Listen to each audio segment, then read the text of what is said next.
मार्च साहित्यिक वसंत आबाजी डहाके यांचा जन्मदिवस। नमस्कार, मी तन्मय आणि तुम्ही पाहत आहात कलाकार दिनविशेष।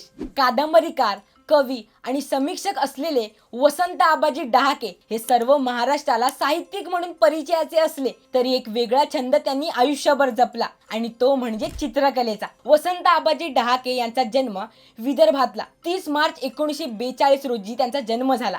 साहित्य लेखनाचा त्यांचा प्रवास काव्य लेखनापासून सुरू झाला। त्यांची पहिली कविता सत्यकथा मासिकातून छापून आली। मात्र योगभ्रष्ट ही त्यांची दीर्घ कविता सत्यकथेच्या मे 1966च्या अंकात प्रसिद्ध झाली आणि त्या कवितेने त्यांना भरपूर प्रसिद्धी मिळवून दिली। योगभ्रष्ट, शुभ वर्तमान आणि शून्यशेप हे त्यांचे प्रसिद्ध झालेले कविता संग्रह। डहाके यांनी चिंतनात्मक असे ललित लेखन केले। यात्रा, अंतयात्रा या नावाने प्रकाशित झाले, तर त्यांच्या अधोलोक या कादंबरीलाही प्रसिद्धी मिळाली। संपूर्ण व्हिडिओ पाहण्यासाठी कलाकार YouTube चॅनलला नक्की भेट द्या।